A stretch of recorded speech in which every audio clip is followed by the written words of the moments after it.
और आज आपको बता दूं कि हमको भगवान तक, गुरु तक, सच्ची आराधना तक, अध्यात्म तक जाने से कोई रोकती है तो वो है माया की अशुद्धि, अहंकार की अशुद्धि और कर्मों की अशुद्धि। ये तीन मल है। मल यानी अशुद्धि। तीन अशुद्धि है, माया मल, कर्म मल, अहंकार मल। ये कहाँ घुसे हुए हैं महाराज? ये आपके नाड़ियों में घुसे हुए हैं। किधर घुसे हैं? आपके नाड़ियों में खून ही नहीं दौड़ रहा है, आपका अहंकार, आपके कर्म, आपकी माया। इसीलिए इस संसार में किसी भी, जीसस कृष्ण को ले लो, नानक जी, कबीर जी को ले लो, राम जी, कृष्ण जी को ले लो, योगिर भव अर्जुन। कृष्ण कहते हैं मुझे क्या बनना चाहिए भगवान बताओ, अर्जुन पूछते तो भगवान कृष्ण कहते हैं योगी बन। और योग साधना का प्रारंभ प्रथमता शुरू होता है नाड़ी शोधन से, नाड़ियों की शुद्धि से। क्यों? उनको पता है कि जो दम्भी होगा, अहंकारी होगा, वो नाड़ी के अशुद्धि से ही होगा। जो बड़े बड़े दान करवाते हैं, आप देखिए, मैं देखता हूं कि ये ट्यूबलाइट जो मंदिरों में जो 500 रुपए का ट्यूबलाइट सेट दान करते हैं, वो 4 फुट के ट्यूबलाइट को एक दिन देखा मैं कि भाई ट्यूबलाइट जल क्यों नहीं रहा है, ये मंदिर अंधेरे में क्यों है? भक्त बोल रहा मेरा कि लाइट तो जल रहा है महाराज, लाइट जल रहा है तो ये अंधेरा क्यों आ रहा है भाई? इतना अंधेरा क्यों जब लाइट जल रहा है? तो ट्यूबलाइट है, अच्छा उजाला आना चाहिए।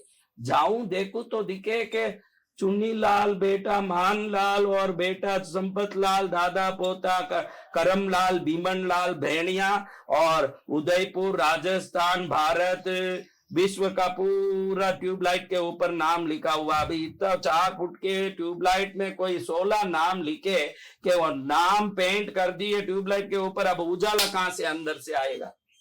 ये दान देते समय दिखाने की भाव क्यों आती है? क्योंकि अहंकार का मल अंदर नाड़ियों में भरा हुआ है, और ये चाहिए, वो चाहिए, संसार चाहिए, ये माया मल अंदर में भरा हुआ है।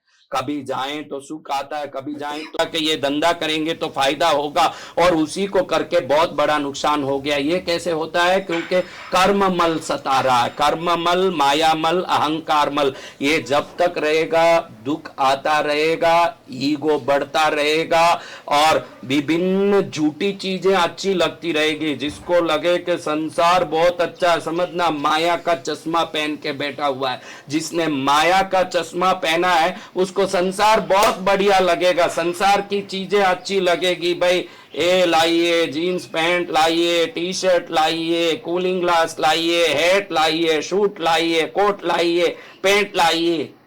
क्यों? माया अच्छा लग रहा है। जब माया खत्म हो जाएगी, सच्चिदानंद स्वरूप को प्राप्त करने की ललक अंदर आ जाएगी।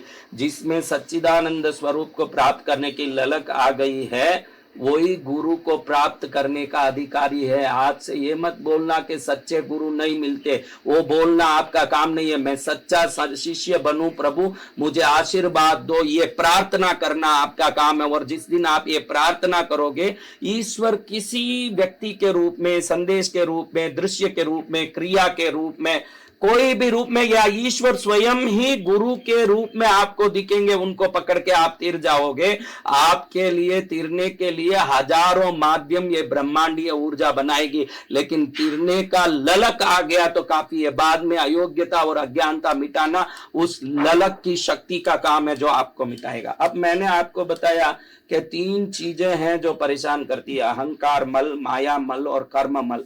हमारे नाड़ी के रोम द्वारों में, छिद्रों में घुसी हुई है ये माया, जो निकलती नहीं है।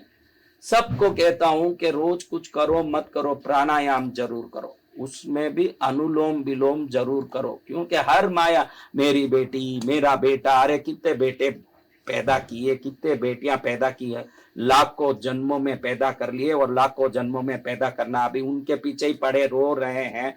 तो ये कोई है क्या भाई? आपने देखा जो हम मरे तो हमारे साथ मर गए,